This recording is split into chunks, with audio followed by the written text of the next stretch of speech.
Good morning, Nation. John here. If it does not look like a Ted Nugent concert, son, you ain't doing it right. Y'all can quote me. Good morning. Thank you for being here as always. Thank you for hitting the thumbs up or the thumbs down, whatever. Maybe consider hitting subscribe if you're brand new here. If you've already done that, I appreciate it very much, just like I appreciate the moderators here at Prepper Nation. The Blue Wrenches in chat are awesome. So this morning, I want to talk about the topic fear, okay? Not necessarily fear mongering, which happens in the prepping community. We all know it.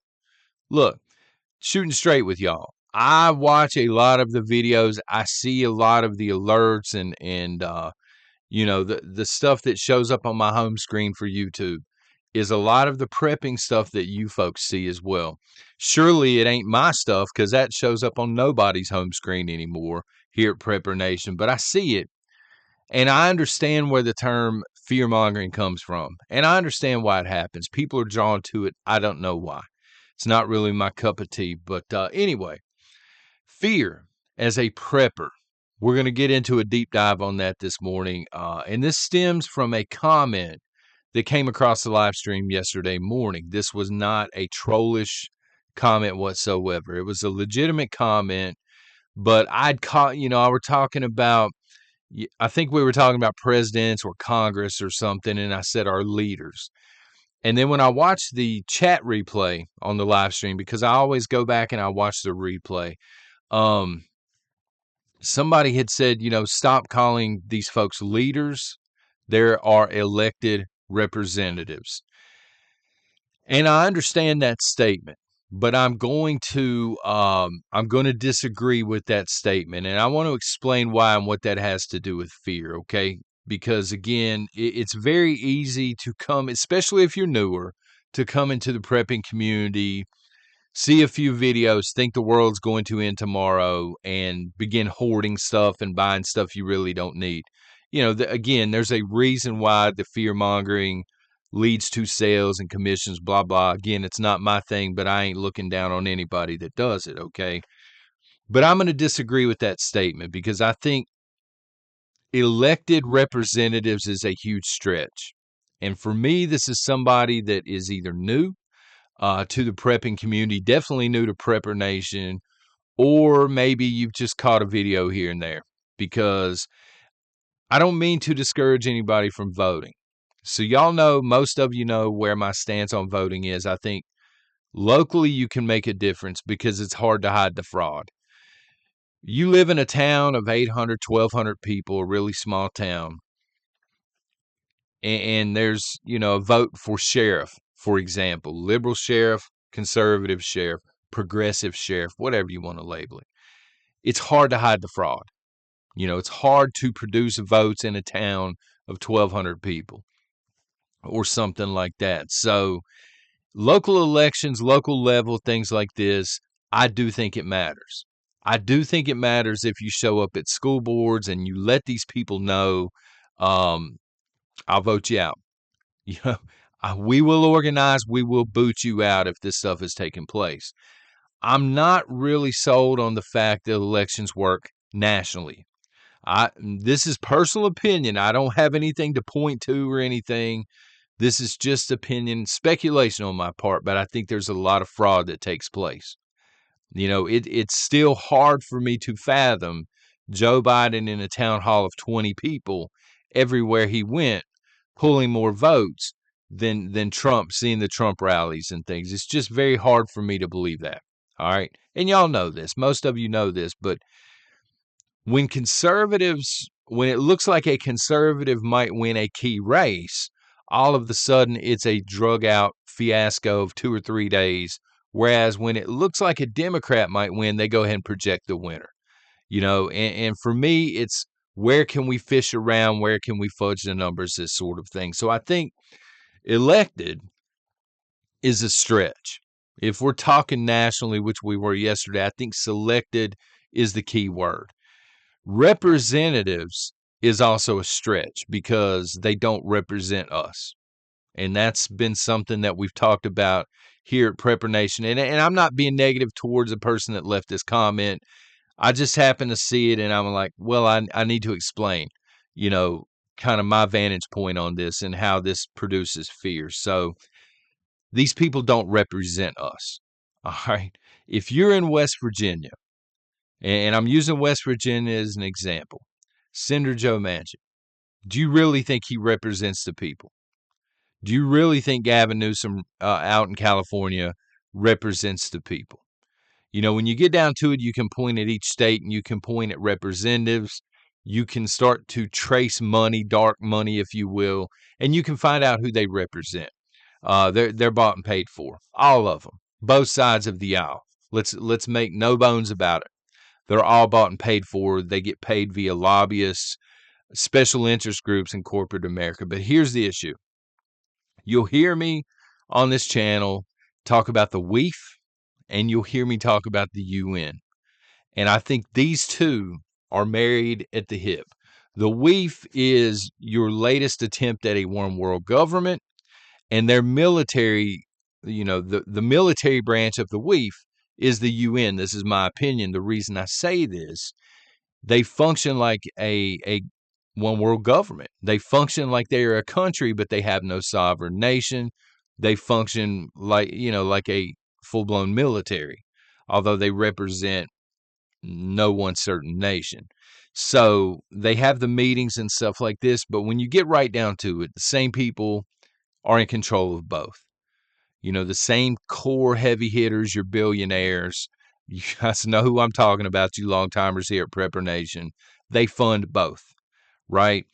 They fund the WEF directly, and then they fund the UN indirectly because they influence governments, and then the governments funnel the money. This is my opinion. So getting into representation here for a second, okay? The WEF and the UN, they own your government. If you are watching this right now, your government is at least partially owned by the Economic Forum, the WEF, okay? They own corporate America. So a lot of our politicians are bought and paid for by corporations here in the United States. I don't think that's going to come as a shock to anyone, all right? Having said that, corporate America is bought and paid for by the WEF. They own corporate America. They own the financial institutions of every major country that's involved with the WEF and the UN.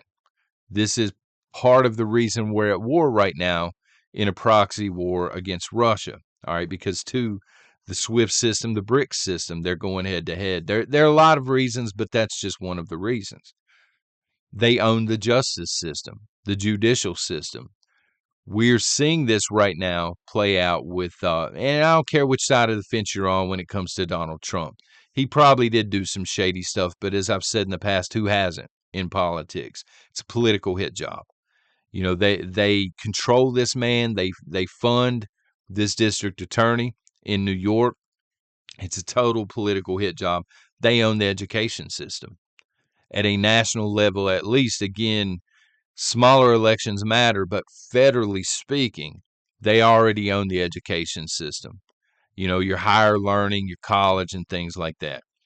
So ask yourself this question. All right, if you still think we have representation in the United States the way we're supposed to, why was the FBI in Davos when the WEF was meeting? What purpose does the FBI, and they were confirmed there, pictures and everything all over the internet, what purpose did they have for being there? From a U.S. standpoint. Why were a lot of our high-ranking politicians, I think Sinema and Manchin too, that I know for sure, were there? Why were they there? What interest do West Virginians have at a WEF meeting in Davos? It's a fair question, right? Why are they there? Getting back to fear now, as a prepper, most of you have been doing this for a while. Some of you have told me, hey, you've been doing it since the Cold War. You've been doing it since the, the H1N1 swine flu. You've been doing it since September 11th. Maybe you Y2K'er up in here. Maybe you've been doing it your entire life, maybe since the COVID pandemic, whatever. The point is, you should be at least partially prepared, and a heck of a lot more prepared than someone who's not prepping. Straight up. So why do you have that fear? You know, the stuff that I just listed, the fact that your government is bought and paid for and represented by the weef, that should scare you, right? The fact that the judicial system has been bought and paid for, that should scare you. That should frighten you, not SHTF. All right, you should SHTF. All right, when it hits the fan, the balloon goes up. This should be one of the few things in your life as a prepper that does not scare you. This should be one of the few things. You're literally prepping for this. And when I get these comments, well, this is just fear mongering. Are you scared? Though, I mean, are you scared, bro?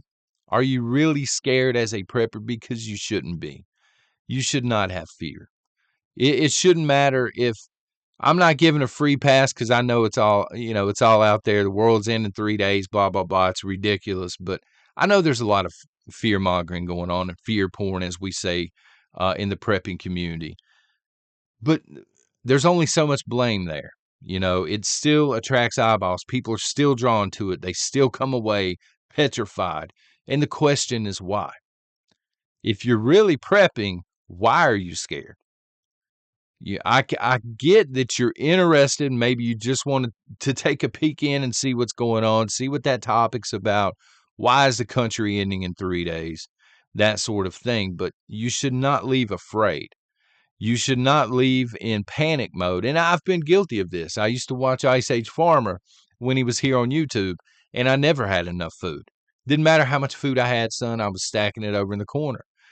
But you should never do that. You should never leave a video scared to death, thinking, I've got to drop two grand right now and upgrade the solar. I've got to drop $1,000 right now and buy this tent that I just saw over there that's going to save my life.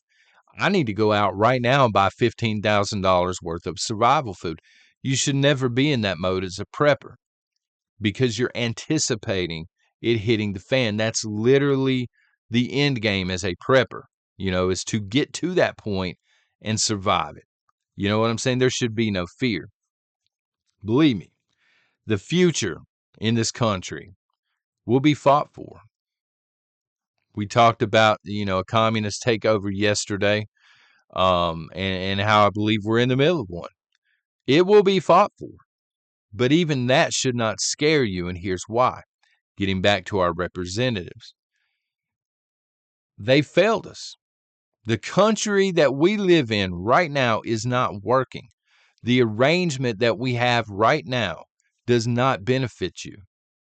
Why are you afraid of that change?